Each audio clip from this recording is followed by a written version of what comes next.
A very good afternoon to you guys. Yesterday, members of parliament were voting for the amendments in 2024 finance bill, and a good number of them, which was 195, voted yes for the amendments, and 106 actually voted no. A move which selling the bill through the second, or rather the last stage, a move which angered young Kenyans and prompted them to do something which was never done ever since we gained independence. They really did a good work, according to me. That was something which is going to be written in history. I'm very sure that it must be captured. And by the way, before we make any comments on it, again today, guys, allow me to take this opportunity to thank all the Gen Zs who managed to make it to the city. Me personally, again, I was there, but yesterday there was a lot of network problems, so again, I couldn't manage to live stream for you the proceedings at that particular place. Yes, if you're very keen that most of the internet platforms, if you go to X, it was hanging. I was trying to live stream for you YouTube, but I was being told that my network was too low to live stream, something like that. So I had no option but just to um, move around watching how people are moving from one corner to another. So yeah, guys, to the Gen Zs who made it to that particular place, just know that I'm fully behind you since I'm also one. And by the way, let me take this opportunity to pass my sincere condolences to the persons, other families who lost their relatives in that particular demonstration which occurred yesterday. Yes, so I don't know. It was the very first time I didn't understand. Me, ever since I was born, I normally know that it's hard. It's not normal. It's difficult, or rather, it's not possible to pass that gate of parliament, or rather, or even the fence. It's not possible if you're a normal citizen. But yesterday we saw wonders. People made it possible. A move which really angered the president. Yesterday, we heard how the president talked at night. I expected that maybe he was going to maybe say, maybe he was going to maybe ask for members of parliament to withdraw that bill or something like that. But the speech which he gave was shocking. In fact, he vowed to deal with the protesters accordingly.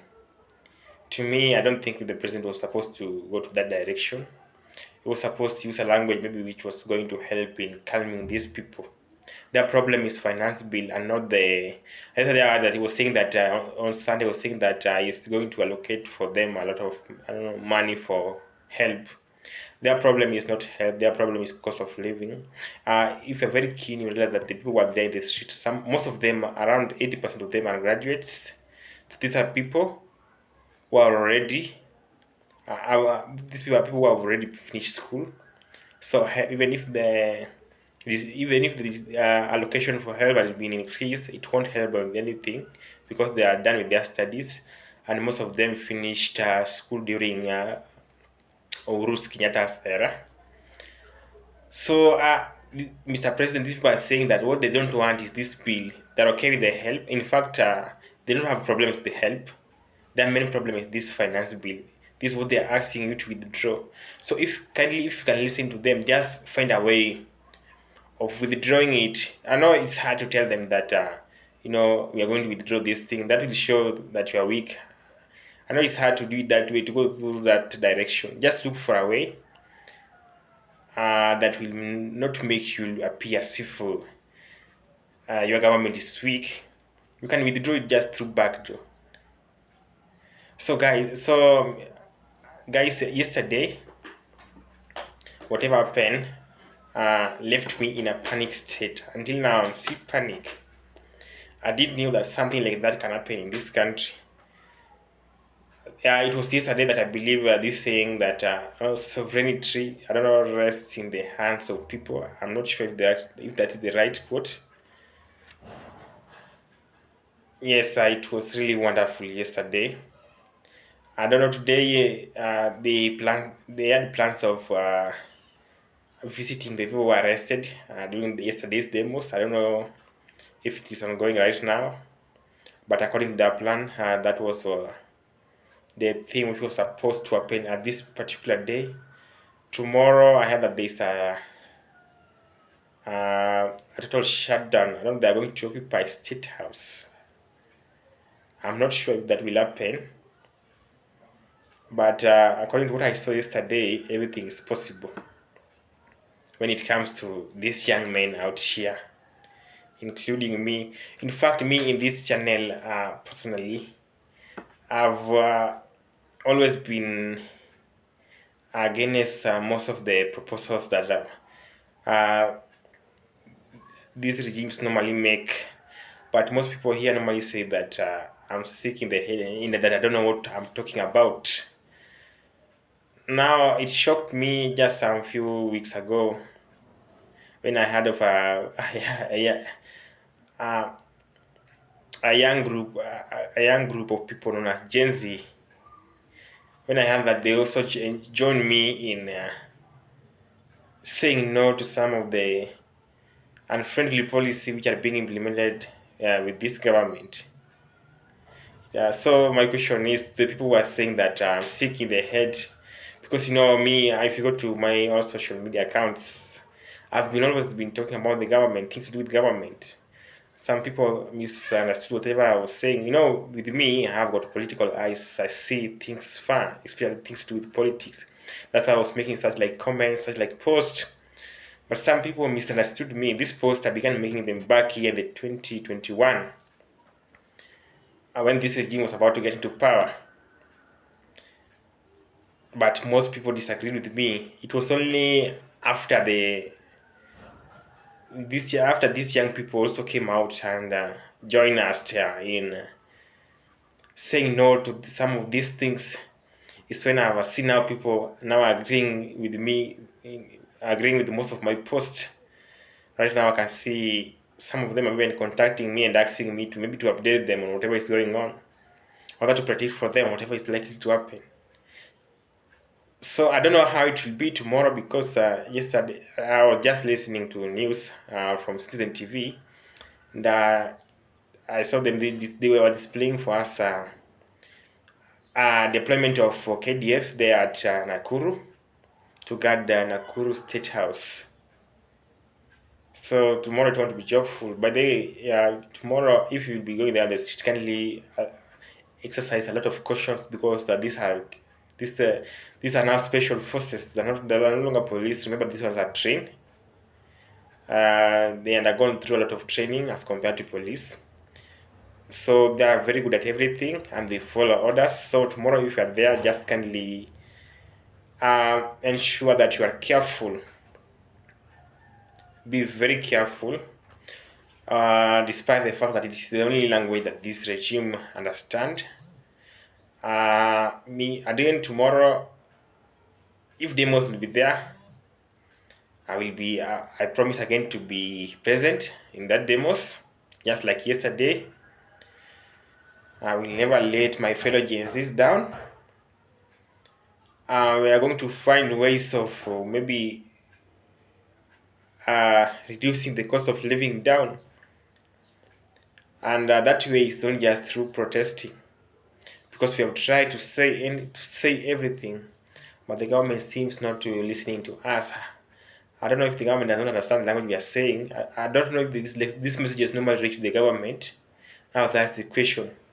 Because we have tried everything starting from last year. We complain about the housing levy and several things, the transition, I don't know, from NHIF to SSS. Those things, we complain about them, but the government still didn't listen. We even contested some of these things in court. But the government still decided that no, they have to do things in their own way. They're not willing to listen to us. In fact, these members of parliament, even after warning them, after heckling them, yesterday they still went ahead and voted for this bill. What is it in this bill that these people don't want to disclose to us? Why are they so keen in implementing this bill? There must be something. When you see someone emphasizing on something and they don't want to tell you why, be very careful with that person, because there's something that person is hiding on that thing. So what is it that the National Treasury or William Samoei Ruto is planning to do with this finance bill? That's a question that we must ask ourselves as Gen Z. And that should maybe give us more courage to vote no for this bill, because for a bit that they had no interest in this bill, I'm very sure that right now this bill would have already been withdrawn, because according to our constitution, this bill can be withdrawn at any stage. We are on the last stage. I don't know if that is normally the stage whereby the president normally has signed into it. So let's just wait and see how things will transpire tomorrow. I'm yet to get any update concerning tomorrow, but don't underestimate these Gen Zs. Yes, I was not in high school a long time ago, but I used to see my fellow students doing things which I never imagined that they could do. Something like invading the state house. That's something that I even contemplated of happening in Kenya. Even our forefathers didn't manage to do that. They tried, but they didn't reach parliament. In fact, they were hiding in the bushes. But with this generation, we've been seeing them. This young generation, we've been seeing them just on the street. They are physically harmed with their phones. Although yesterday again, I have to accept that it was not peaceful. But these people, they turned violent after they were provoked by the police. At the beginning, these people were very peaceful until police began to use excessive force. That's when now they say that now that you are using excessive force on us, now we have no option but to do this. And that's when now we began witnessing the pelting of stones and maybe exchanging harsh words between the officers and the protesters. Guys, I'm still following these proceedings live on television. In case I come across something so sensitive, I'll share it with you. But according to me, this bill should be withdrawn in entirety. It should be withdrawn in entirety. They were talking about amendments. In fact, I was very happy with the people from Azimio side. They were saying that with them, they're not comfortable with amending the bill. They want the bill to be withdrawn in totality. And by the way, guys, yesterday, if you want to know that this thing was very serious, it was the very first time in history members of parliament were being withdrawn or were being evacuated from the parliament with chopper. It has never happened like that. Imagine that that's their working place, that the place where they normally spend most of their time in. And it yesterday it reached a time when now they had no option but to ask for rescue. Some of them were whisked away by the ambulance. Ambulance supposed to carry either sick people who are in critical condition, but it was now again being used to save the lives of MPs from the angry protesters. But you still again will find that these people will still again implement. Some of these MPs will still push on with this bill. I don't understand how these people reasons, because it was us. Like, let's say for example, me, I come from game. So it was us who put Elisha Diaba Kuba, member of parliament, on that seat. So why is he fighting hard? Okay, with him we voted yes. So I'm just asking, maybe for the these other members of parliament who voted no or yes for that bill. Why are they finding it hard to listen to their constituents? My member of parliament listened to us and voted no. Although last year disappointed us, but after we had scolded him and told him that, if you continue this way, coming 2027 will teach you a lesson. He listened to us. The same to Jalango. In fact, Jalango yesterday, I was very happy again. I saw you even did a video of yourself showing to the public how you are against this bill. That's very good. Although last year you made us to lost hope in you.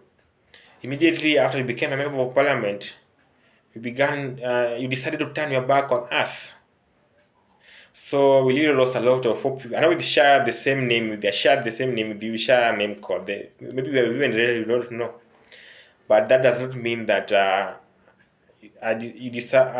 I'm supposed to support you in the bad things that you did, like for example 14 years for last year finance bill. So the Jalango continue the same page, but although we lost hope in you, but if you can prove to us within these 3 years that you have transformed and that you will no longer contemplate of doing something like that again in coming years, we will likely change our minds. Yeah, so the Jalango, that was a very good work, and we are really very grateful. So guys, allow me to end this video at this particular point. I will come with more updates later on. Bye bye. Until next time, this is Paul Kode.